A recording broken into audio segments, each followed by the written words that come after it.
Salut à tous, c'est Darkvador 008 pour le blog informatech.net et pour le site web Peugeot106.fr. Donc voilà, j'ai eu quelques petites demandes par rapport au sonde lambda universel. Donc voilà, lorsque vous avez un problème de sonde lambda qui coûte quand même assez cher, ça peut revenir facilement aux alentours des 120 € pour une berrue. Moi j'ai eu un souci de joint de culasse, donc ma sonde lambda risque d'avoir lâché. Alors que ce que j'ai fait, c'est acheter une sonde lambda universelle. Je vais mettre une petite image dans la vidéo, comme ça vous voyez à quoi ça ressemble à la base. Mais en fait ce sont des sondes lambda tout à fait standard, avec le même pas, le même diamètre qu'une sonde originale.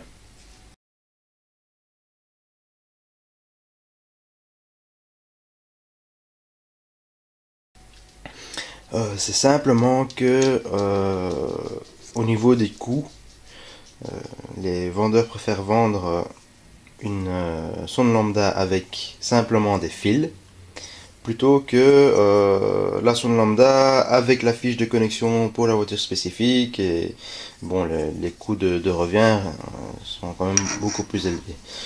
Donc pour exemple ici une sonde lambda Beru ça coûte 120 €, tandis qu'ici c'est 25 € livré. C'est juste que ça vous prend une dizaine de minutes à couper votre ancienne sonde, les fils bien sûr de l'ancienne sonde, et d'installer la nouvelle. Moi ce que j'ai utilisé c'est des fils de connexion rapide. Voilà, je vais peut-être en sortir. Sinon on va me demander ouais comment tu fais. Vous pouvez bien sûr les souder, protéger, et comme ça il n'y a pas de souci. Donc voilà. Hop là, il est tombé. Donc c'est simple connexion. Voilà. Hop, on le met dedans et on peut le déconnecter par après quoi. Donc vous faites ça, moi j'ai fait ça au cas où que ça serait pas mon jaune culasse qui aurait foutu la sonde lambda en l'air, mais un autre élément électronique qui pourrait donner un voltage beaucoup trop élevé à la sonde, pour éviter de à chaque fois dessouder, ressouder et autres. J'ai mis des fiches de connexion rapide pour ma voiture. Donc voilà, je vais vous démonter le petit capuchon, bien sûr qu'il faut retirer avant de placer la sonde. Alors ici j'ai choisi un modèle avec un culot différent par rapport à celui original. Je me suis dit que j'allais tester pour voir un petit peu ce que ça change. Ils vendent aussi sur internet avec le même culot, mais voilà quoi, je vais vous tester autre chose. Hop là. Voilà. On voit que la nouvelle sonde est un petit peu plus fine.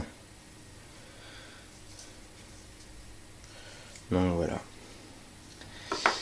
Alors les problèmes qu'on peut avoir avec une sonde lambda, c'est bien sûr le taux de pollution qui augmente, une consommation d'essence qui augmente, et vous pouvez avoir des à-coups, un ralenti instable, parce que bon, la sonde lambda va donner les informations à votre calculateur, et c'est lui qui va gérer votre débit d'essence et autres, donc si elle est foutue, ben voilà, vous avez les problèmes. Et là, pourquoi je change de sonde lambda, c'est parce que avant que je sois recalé pour le contrôle technique, j'avais un problème de pollution et j'avais donc ma consommation qui augmentait, mon ralenti qui devenait instable et autres.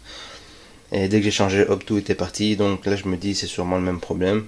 Bon, bien sûr il peut y avoir sur les 106 un problème du réglage du moteur pas à pas, mais bon, ça c'est pour plus tard quoi. Voilà, allez, à la prochaine. Donc voilà, ça c'est la sonde que j'avais dans la voiture. Je l'ai utilisée durant 3 mois.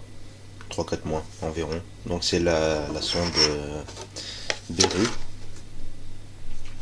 celle que j'avais dû changer pour mon contrôle technique, qui est neuve. Et alors, j'ai pu tester donc la nouvelle sonde que j'ai achetée sur eBay, ça marche d'enfer. Et je vais vous expliquer le petit problème que j'ai avec celle-ci. Vous allez vite comprendre, juste en voyant le bout de ma sonde. Donc j'ai mis le cache pour protéger. Voilà. La sonde est complètement noire. C'est vraiment... c'est sale quoi. Donc, on voit bien que le mélange air-essence est très mauvais. Donc ça se pose la question si la sonde faisait vraiment bien son effet. Elle est passée au contrôle technique, mais bon, peut-être avec le joint de culasse, ça a lâché quoi. Une sonde est vraiment très fragile. En général, ça coûte assez cher.